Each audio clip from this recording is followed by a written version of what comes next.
As the moon hung high, its silver glow illuminating the chaos, the cries of the fallen mingled with the clash of steel. Sparks flew as magic and might collided, each faction determined to seize the Moonstone that lay tantalizing within reach. Wait, perhaps I'm getting ahead of myself. I think to better appreciate our little story, you'll need the answer to the question, what the hell is Moonstone? Moonstone is a delightful game that is overwhelmingly charming with its whimsical lore and clever mechanics, fun characters, and more importantly, its amazing ability to tell a memorable story. There's something so exquisitely vivid about Moonstone that it immediately demands your attention and curiosity. Discovering Moonstone captures that same feeling of turning on the television early on a Saturday morning to discover Fraggle Rock or The Muppet Show for the first time, and seeing these strange but wildly comical puppets dancing and singing on screen. Moonstone is a fairy tale stripped of the typical Disney veneer of princesses and princesses, and instead veers into slightly darker and maybe a little more intriguing areas. So perhaps something like The Dark Crystal or Jim Henson's lesser-known project, Storyteller. The lore in Moonstone provides that same strange, uneasy but whimsical feeling you remember those old shows evoking in you when you were a kid.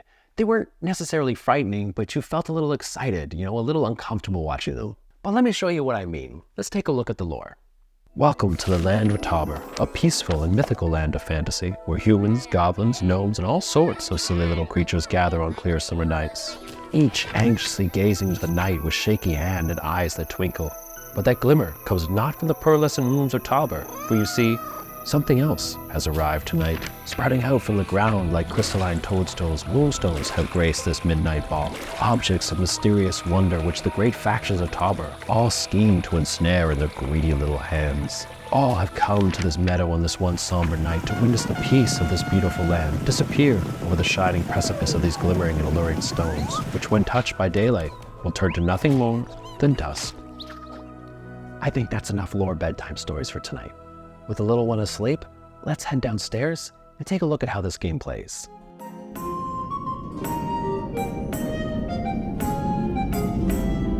I want to showcase to you the mechanics that I love in this game, and more importantly, I want to emphasize how it feels to engage with those mechanics. So we'll start with the characters and their abilities, as the characters are the backbone of this funny little game. Any skirmish gamer or board gamer will feel right at home with Moonstone's alternating actions and action point system. If you're not sure what that means, it's just silly gamer talk that means after I do things to my model, you get to do things with your model. You perform actions in the game with your model. You don't do things to the model. This is a family-friendly game. Each character uses what the game refers to as energy to perform actions, and each character has an amount of energy they'll generate every turn depending on how much damage they've received.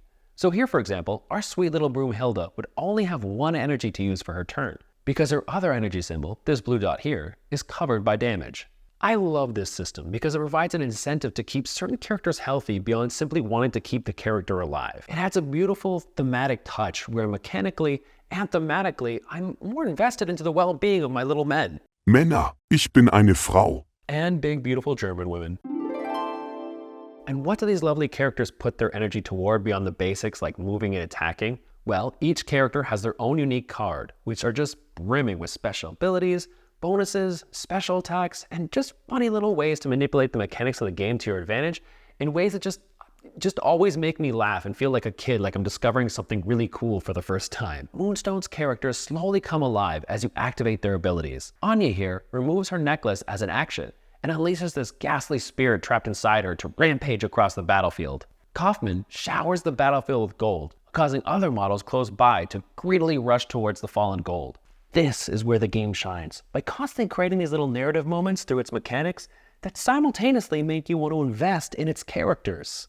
Because Moonstone is its characters, their mechanical abilities accentuate their personality and encourage you to see them as much more than bits of plastic or Model X that produces +1 to attack rolls. No, in Moonstone, when a character dies, you actually care, not just because you've lost a piece in the battlefield, but because you're no longer able to see Morris's scrunched up little mustachioed face as he creates sinkholes, or Antonia's goofy smile as she hands out poisoned apples. The weaving of theme and clever mechanics here is exactly why I love miniature games so much, and exactly why I think this game might be for you. But I know not all of you are thematic gamers. Some of you probably see these little figurines as pieces on a chessboard to be manipulated to your strategic advantage. So let's go over how you lose these important pieces from the battlefield and take a look at melee combat. The melee deck contains 6 types of cards with 3 copies each. When you attempt to gut your opponent on the battlefield, the aggressor draws 2 cards more than their melee stat. So this Beastly Boy would draw 7.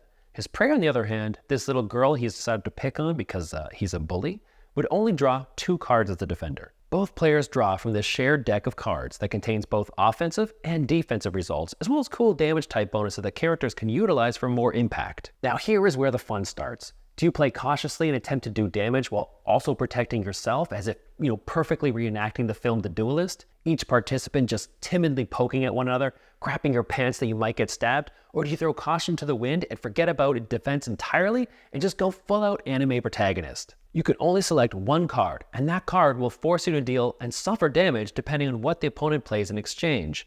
And the tricky thing is, both players play their card secretly. So now you're trying to figure out what your opponent just played. Maybe you have all 3 low guard cards, so he couldn't have played that. So maybe you should play your rising attack card, since the low guard card can't negate it, as indicated by this symbol here. Oh, but wait, what if they play a falling sword in return? That'll deal you 3 damage, and you'll only deal 1. Combat in Moonstone is this beautiful back and forth duel with players cleverly throwing down cards and attempting to get into the heads of their opponents to anticipate the attack and then execute a vicious counterattack. Unlike chucking a die, you almost never feel like you lost a battle because of bad luck. No, when you lose a melee round, it's because your opponent outsmarted you. And while that might sting a little, it's also wonderfully exciting in a hobby space oversaturated with tedious and clunky dice chuckers. And I didn't even mention the best part. After you play your card, you can play multiples of that same card from your hand to deal critical damage. This means you'll be multiplying the damage based on how many copies of that card you have in your hand. So now maybe that rising attack card, it doesn't look so good because you only have 1 copy of it in your hand. This just adds another layer of depth to an already brilliant strategic combat system that leaves both players yelling in victory or just crying in defeat. It's these types of mechanics that elicit such a strong engagement with the game that extends far beyond simply removing pieces from a board. But I hear you screaming right now, what about cool wizard spells and range attacks? I don't want to get in the face of my enemy. I want to hide over here by this rock where it's nice and safe, like the coward that I am. Thankfully, Moonstone has an equally awesome range combat system that elicits the same interaction and engagement. Arcane abilities like shooting and spells use the Arcane deck, which contains colored and numbered cards ranging from 1 to 3. And of course, we can't forget the inclusion of the absolutely hideous Catastrophe card. Seriously, look at this thing. This is the stuff of childhood nightmare fuel. I think he has teeth on his forehead. I don't know. Much like the melee deck, the Arcane deck is shared. The attacker first announces the attack ability they're using, and then draws cards equal to the arcane ability of their character. So here, for example, Old Wars the Gnome Miner would be drawing 3 cards if he attempted to use a sinkhole ability on the enemy. The attacking player is always looking for a specific color and number to make their attack successful. So Morris here wants any pink card, but the higher the card value, the more damage he inflicts. So Morris throws his card face down and tells his opponent he played a pink 3. Now here's the fun part, kids. Remember when your mom told you to never lie? Well, she's not here right now, so you can lie all you damn well please. And I won't tell her, because that's not what bros do, and I respect the Moonstone bro code. Now you might be thinking that sounds pretty unfair, like a child learning to lie for the first time and realizing it literally just solves all of your problems, only to quickly find out that lying has potential consequences. Because the defending player draws 6 cards from the same deck, so now the defender has a better understanding of what the attacker might have. And with that knowledge, the defender decides if he wants to call that dirty liar's bluff, or just let it slide and show a little trust. Now, if the defender calls it out and he was wrong, well, now the attacker gets to do the same ability again with his existing hand of cards and just go through the whole process over again. But if he calls it out and he was right, well, remember that Monster Say Creepy Catastrophe card? If he has it in his hand, he can play it and punish that naughty little liar. And that is what makes Moonstone so damn interesting and fun. The game doesn't let you space out and just worry about your own moves and attacks. No, the game demands you engage with your opponent in ways that go far beyond simply thinking where they might move or who they might attack. No, you need to perform a social deduction on a level you have not seen since that cute girl smiled and waved at you in high school that left you to deduce that she obviously loved you and wanted you, only to inevitably be hit with life's catastrophe card when you find out after you start waving and dumbly smiling that she's actually waving to the person behind you. And now your life is ruined and you'll be eating all your lunches alone forever in the school cafeteria. But what is the purpose of all this fighting? Is it to simply eliminate the other side, like countless derivatives and stale wargames that have come before?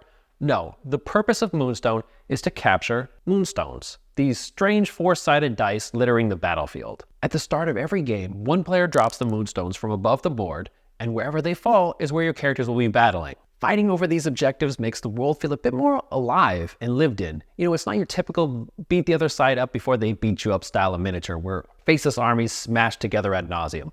No, the entire game revolves around these objects that embody the greed of the characters in this world. The characters, they have their own motivations and needs for these precious gems, and they're willing to risk their life for them. Mechanically, when you approach a Moonstone, you're able to spend an action to reduce the number on the dice. Once you get that number to 1, you can pick that Moonstone up, bringing you closer to victory. Because whoever has the most Moonstones by the end of the game is the winner. But here is the problem. Now that you've done the dirty work, it would be a real shame if someone with nimble fingers or maybe a big club were to come along and take that from you, thus exploiting your hard labor. And that is the enjoyable, objective-based experience of the game. If you are tired of miniature games being nothing more than beat-em-up nonsense, and you'd much rather be immersed in a world and motivated by its characters, this is the game for you. Because just as the characters are motivated by Moonstones, you will be motivated and captivated by the characters themselves, because in this game, the characters are everything.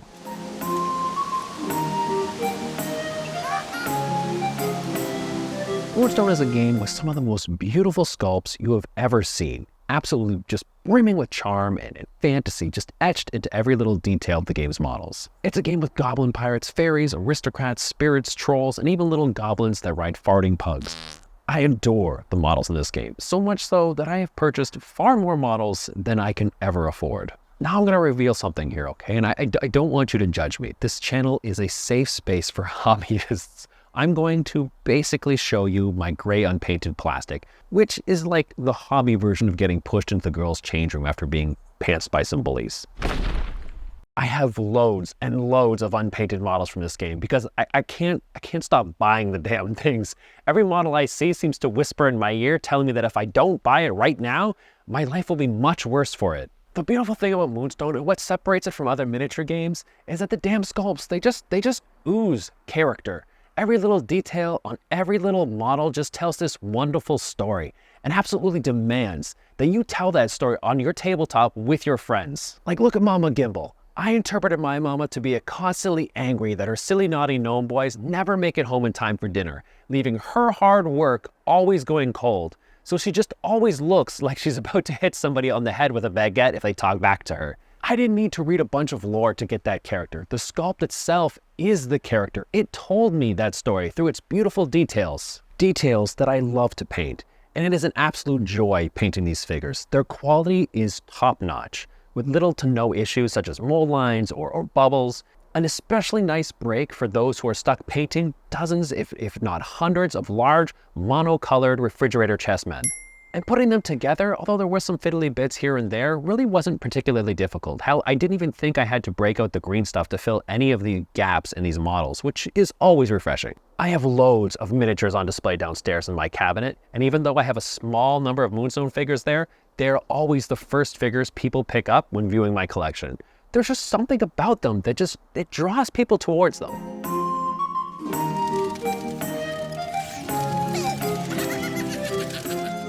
Moonstone is a game that encourages a deep engagement with your opponent, not only as a player pushing around pieces of plastic, but as a human being filled with ticks and tells. I'm actively looking at the face of the person sitting across from me to deduce if that person is lying, while still mechanically having enough information at my disposal to make more than just some wild guess. The game is just so highly approachable and fascinating. You know, the rules are clear and they're easily digestible. The theme is palpable through every mechanic and detail, both in the miniatures themselves and the lore and the world in which they inhabit.